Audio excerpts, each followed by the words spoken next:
Cavado ainda. Aqui tem uma outra parede de um outro estágio de construção. A gente não sabe ainda ao certo se são pedras soltas, que às vezes depois da construção pode ficar pedras soltas, ficam perdidas aí, ou se faz parte de uma outra parede que também começa aqui. E lá embaixo tem um período mais antigo que nós vamos mostrar agora. Então na parte de baixo do declive, nós temos um lugar onde o Jonathan da África do Sul está trabalhando ali.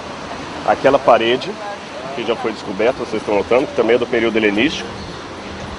E a suspeita é que aqui comece uma outra parede que passa mais ou menos nesse sentido transversal aqui. É possível que esta parede que nós vamos encontrar aqui é de um período mais antigo que helenístico, possa ser talvez do período persa, ou quem sabe até antes disso, ou seja, da idade do ferro. Então nós vamos começar a escavar agora para tentar achar uma outra parede transversal de um período mais antigo, que possivelmente está aqui debaixo. Eu descobri aquela pedra ontem, ele é um indício que tem alguma parede passando assim, no sentido oposto daquela. Aquela então é uma construção mais recente, essa aqui é uma construção mais antiga. Vamos ao trabalho então. A terra recolhida vai em baldes ou em carrinhos de mão para um setor de entulhos ou para outro grupo que trabalha nas peneiras, selecionando cuidadosamente o que é refúgio e o que pode ser um minúsculo pedaço de cerâmica ou moeda de circunferência do tamanho de um botão.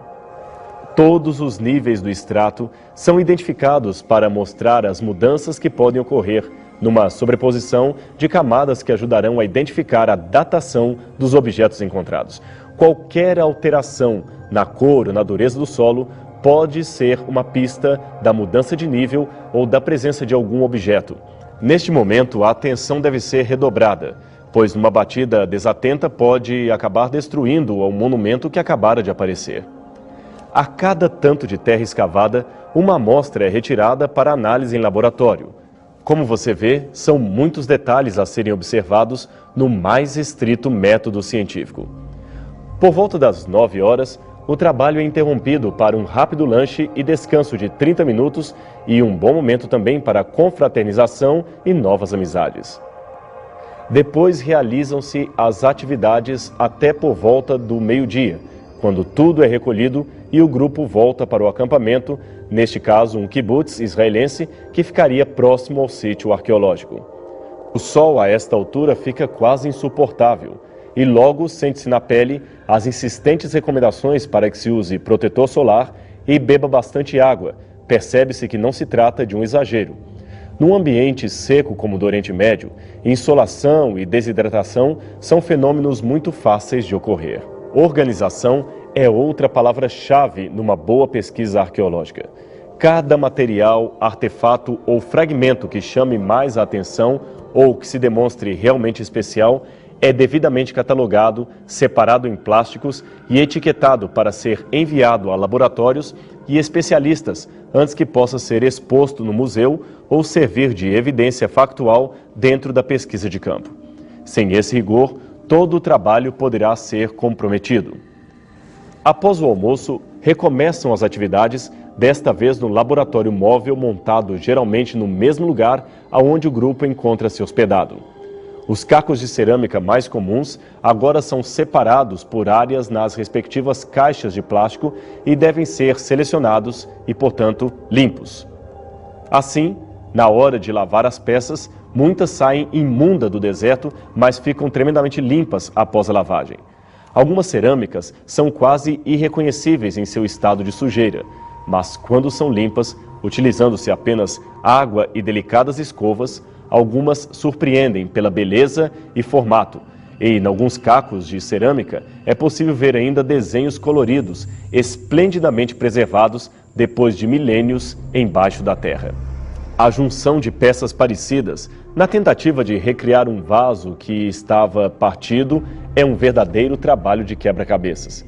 Portanto, nesse estágio de trabalho, nossa tarefa, ou a tarefa do grupo, é apenas recolher os fragmentos em sacos plásticos devidamente etiquetados e levá-los a outro laboratório, onde especialistas em restauração realizarão a difícil tarefa de remontar a peça do jeito que era antes de ser quebrada ou soterrada.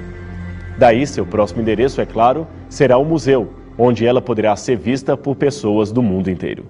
Mas o trabalho da arqueologia não termina aí.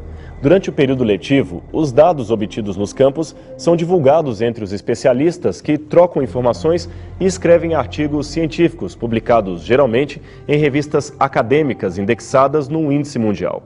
A junção de tudo isto, vista à luz do que já se obteve até o momento, gera livros, conferências e teses defendidas em universidades do mundo inteiro. Todo estudante universitário sabe que o conhecimento acadêmico é dinâmico e cíclico. Algumas opiniões hoje descartadas podem amanhã ser exaltadas e outras hoje defendidas podem ser questionadas. Em alguns casos, a contribuição arqueológica pode vir anos depois que o material foi retirado da terra. Houve tabletes com inscrições sumerianas encontrados no Iraque que ficaram anos no porão do Museu Britânico antes que um especialista tivesse oportunidade, tempo e também recursos para traduzi-los e mostrá-los ao mundo. A escavação de cidades antigas é outra tarefa que pode levar décadas para ser concluída. Eu mesmo tive a oportunidade de participar de uma escavação na cidade de Clunia, Espanha, cujos trabalhos já duravam 35 anos. Quanto mais audacioso for o projeto, mais longo será o seu processo. Preliminarmente, há 3 modos de classificar as cidades. Tel ou Tal, quando se refere a sítios com nomes árabes. Tel, para sítios com nomes hebraicos. E Khirbet, para referir-se a ruínas.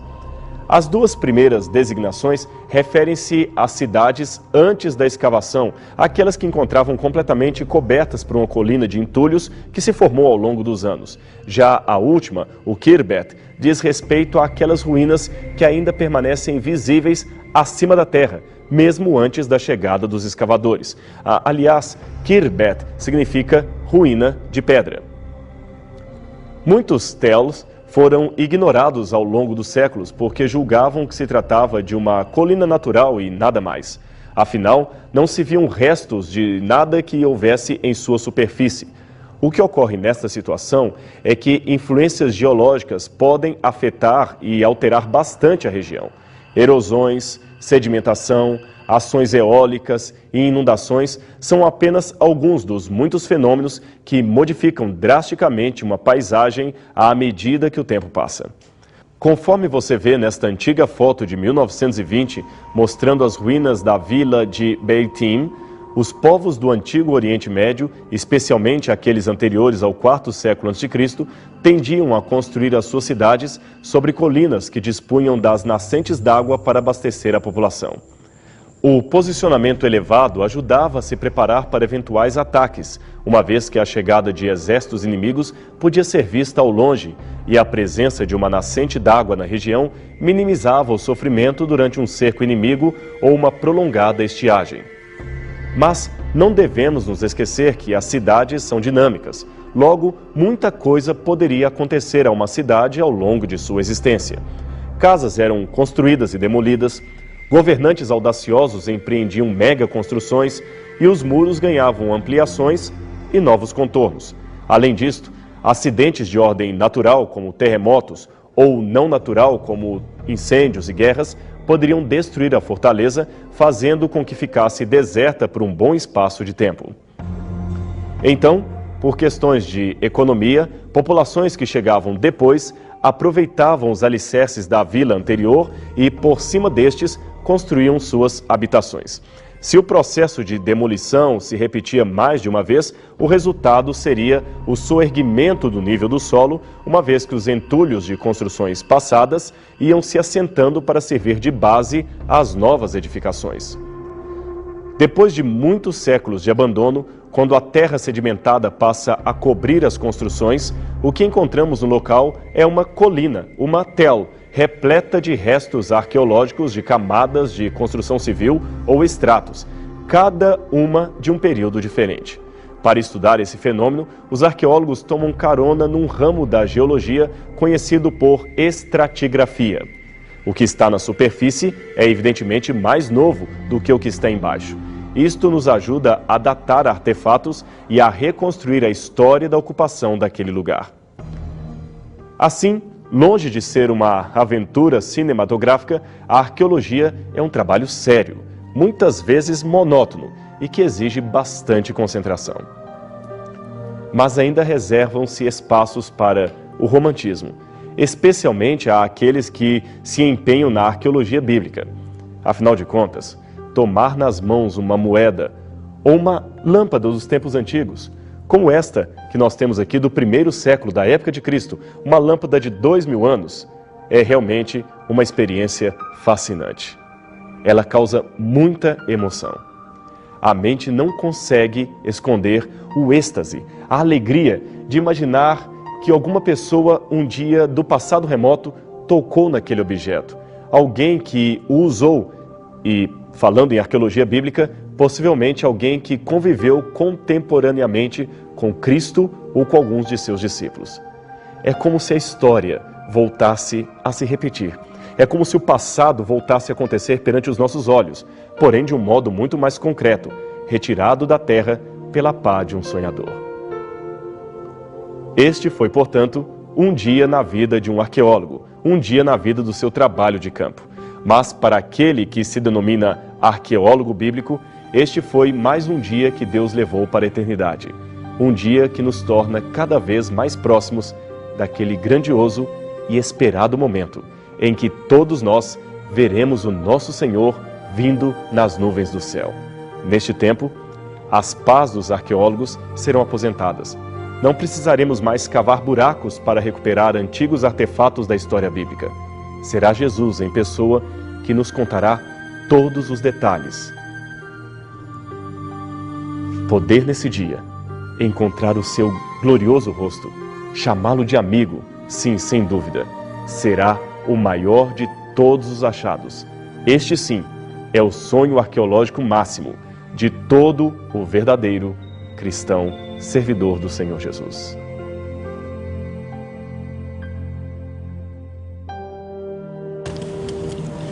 Então, ficou com vontade de participar de uma escavação arqueológica? Realmente é fascinante, não é verdade? O programa Evidências está chegando ao final, mas caso queira saber mais sobre a Bíblia Sagrada, peça o nosso curso bíblico totalmente de graça. Você pode pedir pelo e-mail evidências@novotempo.org.br. Se preferir, pelo correio. Programa Evidências, Caixa Postal 7, CEP 12.300-970, Jacareí, São Paulo. Chegamos ao final, mas na próxima semana voltaremos com o programa Evidências, o programa que busca fatos que comprovam a veracidade da Bíblia Sagrada. Até lá. Este programa tem o apoio cultural do NASPO, Centro Universitário Adventista de São Paulo, em parceria com a TV Novo Tempo.